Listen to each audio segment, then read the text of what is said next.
ಹೋಗಿ ಇನ್ನೆರಡು extra pin ಇಟ್ಟು ಬಂದಾಗ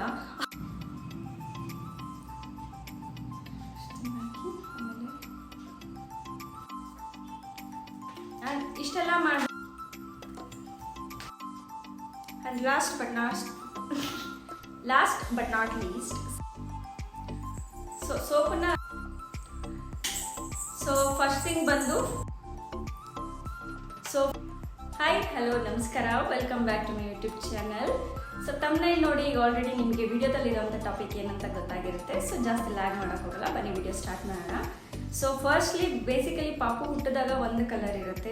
ಡೇ ಬೈ ಡೇ ಅದು ಗ್ರೋತ್ ಆಗ್ತಾ ಬ್ಲಡ್ ಚೆನ್ನಾಗಿ ಇಂಪ್ರೂವ್ ಆಗ್ತಾ ಸ್ಕಿನ್ ಟೋನು ತುಂಬ ಡಲ್ ಆಗ್ತಾ ಬರುತ್ತೆ. ಕೆಲವೊಂದು ಮಕ್ಕಳದ್ದು ಹಾಗೆ ಇರುತ್ತೆ, ಕೆಲವೊಂದು ತುಂಬ ಡಲ್ ಆಗ್ತಾ ಬರುತ್ತೆ.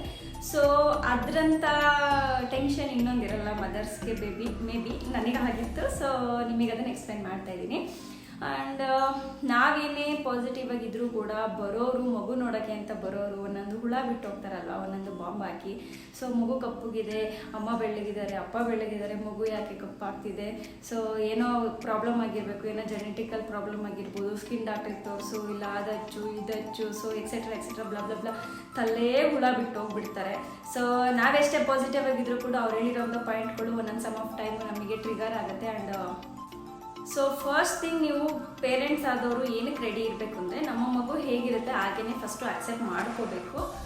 ಫರ್ದರ್ ಅದ್ರ ಬಿಟ್ಟು ನಾವು ಏನೆಲ್ಲ ಪ್ರಯತ್ನಗಳನ್ನ ಮಾಡಿದ್ರೆ ನಾವು ಸ್ಕಿನ್ ಟೋನ್ನ ಬೆಟರ್ ಮಾಡ್ಬೋದು ಅಂತ ಕೆಲವೊಂದು ಐಡಿಯಾಗಳನ್ನ ನಾನು ಕೊಡ್ತೀನಿ. ಅದು ನನಗೆ ಯೂಸ್ ಆಗಿದೆ ಆ್ಯಂಡ್ ಹೋಪ್ ನಿಮಗೂ ಕೂಡ ಯೂಸ್ ಆಗ್ಬೋದು. ಪರ್ಸ್ನಲಿ ನಾನು ನನ್ನ ಬೇಬಿ ಕೇರ್ ಮಾಡ್ತಿದ್ದಂಥ ಡಾಕ್ಟರ್ ಯಾರಿದ್ರು ಪೀಡಿಯಾಟ್ರಿಷಿಯನ್ನು, ಅವರಿಗೆ ಕೇಳಿಬಿಟ್ಟು ಕೂಡ ನಾನು ಅವರಿಂದ ರೆಫರೆನ್ಸ್ ತೊಗೊಂಡು ನಾನು ಇದನ್ನು ಮಾಡಿದ್ದು. ಬಿಫೋರ್ ದಟ್ ನಾನು ಹೇಳೋಂಥ ಯಾವುದೇ ಪ್ರಾಡಕ್ಟ್ ನೀವು ಯೂಸ್ ಮಾಡೋಕ್ಕಿಂತ ಮುಂಚೆ ಪ್ಯಾಚ್ ಟೆಸ್ಟ್ ಮಾಡೋದು ತುಂಬ ಇಂಪಾರ್ಟೆಂಟ್ ಆಗುತ್ತೆ. ಅದು ನಿಮ್ಮ ಬೇಬಿ ಸ್ಕಿನ್ಗೆ ಅಡ್ಜಸ್ಟ್ ಆಗುತ್ತಾ ಇಲ್ವಾ ಅಂತ, ಅಥವಾ ಬೆಟರ್ ಆಪ್ಷನ್ ಅಂತ ಹೇಳಿದ್ರೆ ಡಾಕ್ಟರ್ನ ಕನ್ಸಲ್ಟ್ ಮಾಡೋದು ತುಂಬ ಇಂಪಾರ್ಟೆಂಟ್ ಆಗಿ ಇದು ಪ್ಲೇ ಆಗುತ್ತೆ. ಓಕೆನಾ?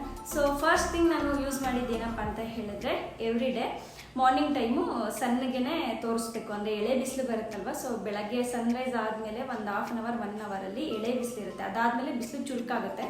ಬಿಸಿಲು ಚುರುಕತ್ತೋದಕ್ಕಿಂತ ಮುಂಚೆಗೆ ಮಗುನ ಆದಷ್ಟು ಬಿಸಿಲಿಗೆ ತೋರಿಸ್ಬೇಕಾಗುತ್ತೆ. ಅದು ವೆರಿ ಇಂಪಾರ್ಟೆಂಟ್ ರೋಲ್ನ ಪ್ಲೇ ಮಾಡುತ್ತೆ. ಇವಾಗ ಅದಲ್ಲದೆ ವಿಟಮಿನ್ ಡಿ ಇದನ್ನು ಕೊಡ್ತಾರೆ, ಡ್ರಾಪ್ಸ್ನು ಕೊಡ್ತಾರೆ ಹಾಸ್ಪಿಟಲಲ್ಲೇ. ಅದನ್ನು ಕೂಡ ಹಾಕಬೇಕಾಗತ್ತೆ. ಯಾರಿಗೆಲ್ಲ ಕೊಟ್ಟಿದ್ದಾರೆ ಅವ್ರು ಮಾತ್ರ ಹಾಕಿ, ನಾನು ಹೇಳಿದೆ ಅಂತ ಎಲ್ಲರೂ ತಂದು ಹಾಕ್ಬೇಡಿ. ಆ್ಯಂಡ್ ನಾನು ಫಸ್ಟ್ ಬೇಬಿಗೆ ಕೊಟ್ಟಿರಲಿಲ್ಲ, ಸೆಕೆಂಡ್ ಬೇಬಿಗೆ ಕೊಟ್ಟಿದ್ರು, ಏನಕ್ಕೆ ಅಂತ ಗೊತ್ತಿಲ್ಲ. ಅಷ್ಟಾಯಿತು.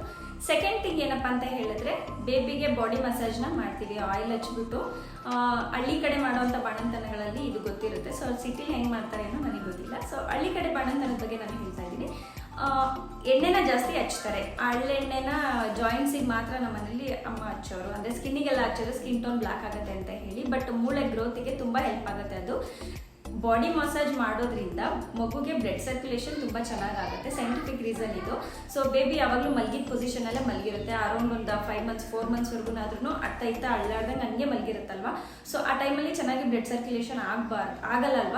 ಹಾಗಾಗಿ ಹರಳೆಣ್ಣೆನ ಜಾಯಿಂಟ್ಸಿಗೆ ಮಾತ್ರ ಹಚ್ತಿದ್ರು. ಅಂದರೆ ಮೂಳೆದು ಎಲುಬುಗಳಿಗೆ, ಕೈಗೆ, ಜಾಯಿಂಟ್ಸ್ಗೆ, ಈ ಮೂಳೆಗೆ, ಕಾಲಿಗೆ, ತೊಡೆಗೆ, ಹಿಂದೆ ಸೊಂಟಕ್ಕೆ ಚೆನ್ನಾಗಿ ಹಚ್ತಾ ಇದ್ರು. ಸೊಂಟಕ್ಕೆ ಬನಿ ಬರುತ್ತೆ ಹರಳೆಣ್ಣೆ ಹಚ್ಚೋದ್ರಿಂದ ಅಂತ. ಅಂದರೆ ಸೊಂಟಕ್ಕೆ ಬನಿ ಅಂದರೆ ಶಕ್ತಿ, ಒಂದು ಸ್ಟ್ರೆಂತ್ ಬರುತ್ತೆ ಅಂತ ಹೇಳಿ ಅದನ್ನು ಜಾಸ್ತಿ ಹಚ್ತಾ ಇದ್ರು.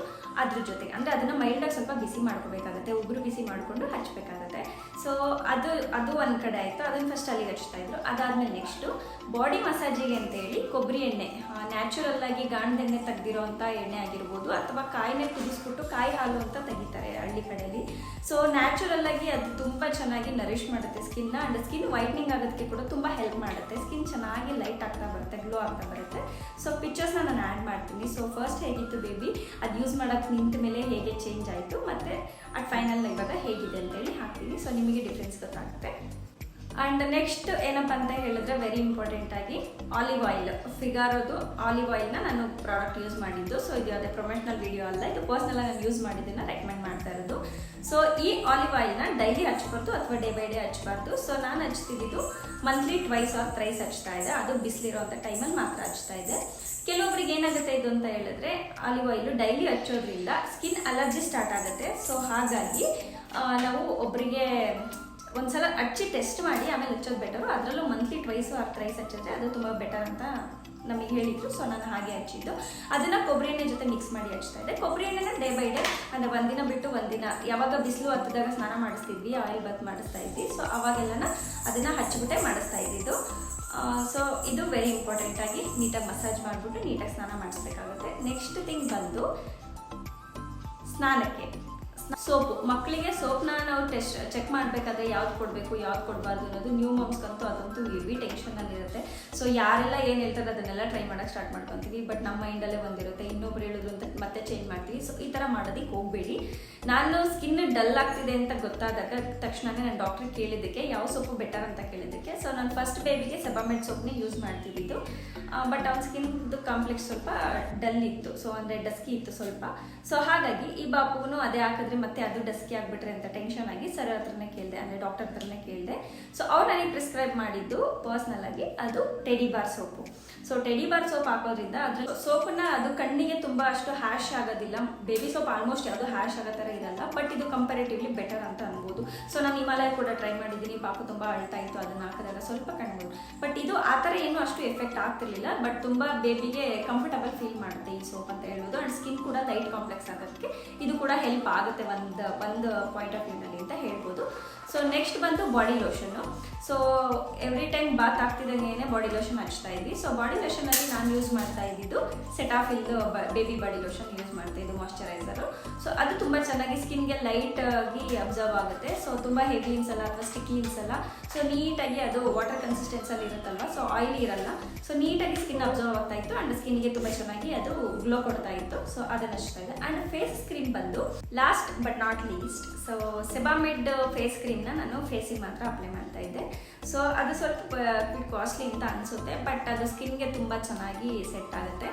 ಸೊ ಇದಿಷ್ಟು ನಾನು ಯೂಸ್ ಮಾಡಿದಂಥ ಪ್ರಾಡಕ್ಟ್ಸು. ಸ್ಕಿನ್ ಕಾಂಪ್ಲೆಕ್ಸು ಚೇಂಜ್ ಆಗಿದೆ, ನನಗಂತೂ ತುಂಬಾ ಖುಷಿಯಾಗಿದೆ. ಟ್ರೈ ಮಾಡಿದ ಅಟೆಂಪ್ಟ್ ಕೂಡ ಸಕ್ಸಸ್ ಆಯ್ತಲ್ವಾ ಅಂತ. ಸೊ ನನಗೆ ಒಂದ್ಸಲ ಯಾವಾಗಲೂ ಕೊರಿತಿತ್ತು, ಯಾರೋ ಒಬ್ಳು ಹೇಳಿದ್ಲು, ಸೊ ನೀನು ಏನೇ ಹಚ್ಚಿದ್ರು ಕೂಡ ನನ್ನ ಮಗನ ಕಲರ್ನ ಕಾಂಪ್ಲೆಕ್ಸ್ನ ಬೀಟ್ ಮಾಡೋದಕ್ಕೆ ಆಗಲ್ಲ ಅಂತ ಹೇಳಿದ್ರು. ನಂಗೆ ಅದು ಬೇರೆ ಬೇಜಾರಾಗ್ತಿತ್ತು. ಸೊ ಮಗುನ ಕೇರ್ ಮಾಡೋದಕ್ಕೆ ಬಾಣಂತಿಗೆ ಆ ಟೈಮಲ್ಲಿ ಆ ಥರ ಚುಚ್ಚು ಮತ್ಕೊಂಡು ತುಂಬ ಬರ್ತಾ ಇರುತ್ತೆ. ಸೊ ಸ್ವಲ್ಪ ಏನೇ ಪ್ರಾಬ್ಲಮ್ ಆಯಿತು ಮಗುಗೆ ಅಂದರೂ ಅಮ್ಮನ್ನೇ ಬ್ಲೇಮ್ ಮಾಡೋದು. ಸೊ ಅವತ್ತು ಅಂತನಲ್ಲ, ಇವತ್ತಿನವರೆಗೂ ಅಷ್ಟೇ, ಮುಂದೆ ದೊಡ್ಡವರಾದರೂ ಅಷ್ಟೇ, ಯಾರು ಏನೇ ತಪ್ಪು ಮಾಡಿದ್ರು ಮಕ್ಕಳು ಎಷ್ಟೇ ದೊಡ್ಡವರಾಗಲಿ ಸೊ ಅದು ಬರೋದೇ ಅಪ್ಪ ಅಮ್ಮಂಗೇನೆ ಅಂತಲೇ ಹೇಳೋದು. ಎಸ್ಪೆಷಲಿ ಅಪ್ಪಂದಿರಿಗೆ ಬರಲ್ಲ, ಅಮ್ಮಂದಿರಿಗೆ ಬರೋದು. ಅಮ್ಮ ಸರಿಯಾಗಿ ಬೆಳೆಸಿಲ್ಲ, ಅಮ್ಮ ಸರಿಯಾಗಿ ಕೊಟ್ಟಿಲ್ಲ, ಅಮ್ಮ ಸರಿಯಾಗಿ ಹಚ್ಚಿಲ್ಲ, ಅಮ್ಮ ಸರಿಯಾಗಿ ಕೇರ್ ಮಾಡಿಲ್ಲ. So frustrated. ಸೊ ಇಷ್ಟೆಲ್ಲ ಕೇಳಿ ಕೇಳಿ ಕೇಳಿ ತುಂಬ ನನಗಂತೂ ಬೇಜಾರಾಗಿತ್ತು. ಬಟ್ ಆ್ಯಂಡ್ ಯಾರೋ ಏನೋ ಹೇಳ್ತಾರೆ ಅಂತ ನೀವು ತಲೆಗೆ ಹಾಕೊಳ್ಳೋದನ್ನು ಫಸ್ಟ್ ಬಿಡಬೇಕಾಗುತ್ತೆ. ಎಸ್ಪೆಷಲಿ ಬಾಣಂತಿ ನೋಡೋಕೆ ಯಾರ್ಯಾರು ಹೋಗ್ತಾರೆ, ಸೊ ಈ ವಿಡಿಯೋ ನೋಡೋರು ಯಾರಾದ್ರೂ ನೀವು ಹೋಗೋಗಿದ್ರೆ ಅವ್ರಿಗೊಂದು ಕಿವಿ ಮಾತು ಹೇಳ್ತೀನಿ. ಏನೇ ಇದ್ರೂ ಅವ್ರಿಗೂ ಒಂದು ಪರ್ಸ್ನಲ್ ಲೈಫ್ ಅಂತ ಇರುತ್ತೆ ಆ್ಯಂಡ್ ಅವ್ರಿಗೆ ಅವ್ರದ್ದೇ ಆದ ಒಪಿನಿಯನ್ಸ್ ಅಂತ ಇರುತ್ತೆ ಆ್ಯಂಡ್ ಅವ್ರಿಗೂ ಕೇರಿಂಗ್ ಕನ್ಸೆಪ್ಷನ್ಸ್ ಇದ್ದೇ ಇರುತ್ತೆ. ಸೊ ಅವ್ರು ಏನೇ ಪ್ರಿಕಾಷನ್ ತೊಗೊಳೋಕೆ ಮುಂಚೆ, ಯಾವುದೇ ಒಂದು ಸ್ಟೆಪ್ ಮಾಡೋದಕ್ಕಿಂತ ಮುಂಚೆ ಒಂದು ಡ್ರಾಪ್ ನೀರು ಕುಡಿಸ್ಬೇಕು ಅಂದರೂ ಕೂಡ ಅವರು ಡಾಕ್ಟರ್ ಹತ್ರ ತುಂಬ ಡಿಸ್ಕಸ್ ಮಾಡಿರ್ತಾರೆ, ಡಾಕ್ಟರ್ ಹತ್ರ ಕೇಳಿರ್ತಾರೆ, ಮನೆಯವ್ರ ಹತ್ರ ವಿಚಾರಿಸಿರ್ತಾರೆ. ಸೊ ನೀವು ಆದಷ್ಟು ಸ್ವಲ್ಪ ಓವರ್ ಆಗಿ ಹೇಳೋದನ್ನು ಸ್ವಲ್ಪ ಕಡಿಮೆ ಮಾಡಿ ಅಂತ ಹೇಳ್ತೀನಿ. ಯಾಕೆ ಅಂತ ಹೇಳಿದ್ರೆ, ಸೊ ಆ ಟೈಮಲ್ಲಿ ಫಸ್ಟ್ ಮಾಮ್ ಆಗಿರ್ಬೋದು, ಅವರು ಸೆಕೆಂಡ್ ಬೇಬಿ ಮಾಮ್ ಆಗಿರ್ಬೋದು, ಆ ಟೈಮಲ್ಲಿ ಅವರಿಗೆ ಮೂಡ್ ಫ್ಲಕ್ಚುಯೇಷನ್ಸ್ ತುಂಬ ಇರುತ್ತೆ. ಸೊ ತುಂಬ ಅವ್ರದ್ದೇ ಆದ ತೊಂದರೆಯಲ್ಲಿ ನೋವಲ್ಲಿ ಅವ್ರು ಇರ್ತಾರೆ. ಸೊ ನೀವು ಹೋಗಿ ಇನ್ನೆರಡು ಎಕ್ಸ್ಟ್ರಾ ಪಿನ್ ಇಟ್ಟು ಬಂದಾಗ ಅವ್ರ ಕತೆ ಎಕ್ಸ್ಪ್ಲೈನ್ ಮಾಡೋಕ್ಕಾಗಲ್ಲ. ಬಿಕಾಸ್ ನಾನು ಕೂಡ ಅದನ್ನು ಫೇಸ್ ಮಾಡಿರೋದ್ರಿಂದ ಹೇಳ್ತಾ ಇದ್ದೀನಿ. ಸೊ ಹೋಪ್ ಯಾರು ಬೇಜಾರು ಮಾಡ್ಕೊಡಲ್ಲ ಅಂದ್ಕೊಂಡು ಈ ಮಾತನ್ನ ಹೇಳ್ತಾ ಇದ್ದೀನಿ. ಇಷ್ಟ ಆದರೆ ಸಜೆಷನ್ನ ನೀವು ಫಾಲೋ ಮಾಡಿ.